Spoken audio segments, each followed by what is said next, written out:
Hello there. In this video, I'm going to explain and describe the role of the second speaker in a debate, which is in the WSDC or World Schools Debating Championship style format.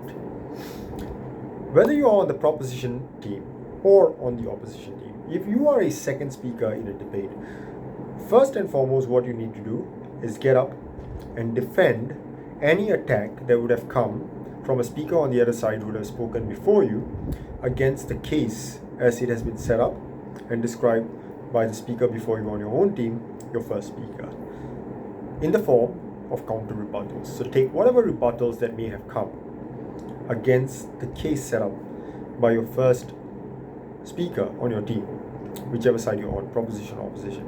Take the rebuttals from the other side and counter those rebuttals with counter rebuttals, right? It's the first thing you do.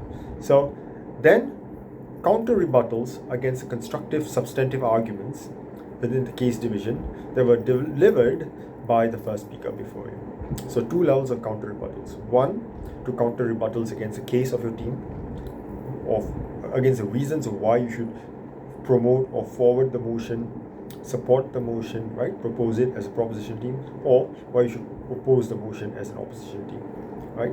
So that's level one. Level two, against the arguments, the rebuttals that come against the arguments of your team that were delivered by the speaker before you, you counter those rebuttals with counter rebuttals, right? Then initiate new rebuttals against fresh material that's coming from the other side. That's the third task you need to do, right? Or anything else that's left standing on the other side, right? And if anything is standing that's not been sufficiently tackled, or if in the case of a second opposition speaker, if there's been a defense against the rebuttals by your first speaker that has come from second proposition before you, then you want to address that as well. So you want to counter that, right? So, or initiate new rebuttals against that to question the logic, question the validity, question the defense on the other side, so on and so forth, right? So rebuttals. So three levels of rebuttals there, counter rebuttals and rebuttals, right? So do that. So once you're done with the rebuttals, summarize your rebuttals. So what have I done so far to take down the case on the other side, the arguments on the other side, the defenses or the counter rebuttals or rebuttals that come from the side, right? Summarize that, right? Highlight the key achievements, right? The key objectives that you have met for yourself on behalf of your team in countering the other side with rebuttals. Then go on to the substantive material of what has been delegated to you as part of the case division, when your first speaker would have said, okay, I'll cover these arguments and these remaining arguments will be covered by my second speaker. So what are those arguments? One by one. So like you would read the chapter or the chapter title of the new chapter you turn to in a textbook, remember the labels that would have been given to the arguments by your first speaker, read off those labels or repeat or reiterate those labels and go, okay, now I'm going to talk about this, I'm going to talk about this argument. Deliver the argument, summarize it, move on to the next argument. Summarize that argument, summarize the speech. What have you done in your speech? Overall, collectively, right? It's not I said this at that moment, I said that at this moment. No, don't do that. Cluster things. What did you actually achieve overall through your rebuttals, therein your arguments overall, and how is it that your support for the motion or opposition to the motion is now standing, or perhaps standing taller or better than it were before in the debate at the earlier stage, because now things are a bit more clearer now that you've extended your team's case through the arguments that were promised to have been delivered via your speech in the case division.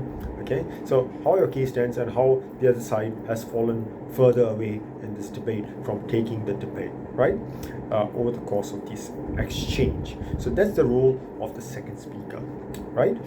And so that's how you summarize the speech, and we're done. That's it. It sounds pretty simple. It's a lot simpler sounding technically than the role of the first speaker on either side, for proposition or opposition. But the second speaker really is the workhorse of the debate, because you have to defend your entire team's case as has been importantly set up by the first speaker before you on your team, while forwarding new material, right? And also taking down and trying to make sure you take down as much as you can before we hit the third speeches from the other side as to why their case does not compare or does not stand relative to what's on your team's side or what is in your team's favor. Okay, so generally I personally think that second speakers in a 3-on-3 debate are usually the workhorses of the team. So it's sounds simpler, but it's a tougher job, right? So it's a very important job, and you need to do that well for your team to stand a good chance at winning the debate, just as does a first speaker or a third speaker. There's no unimportant speaker in this lineup, right? All the best.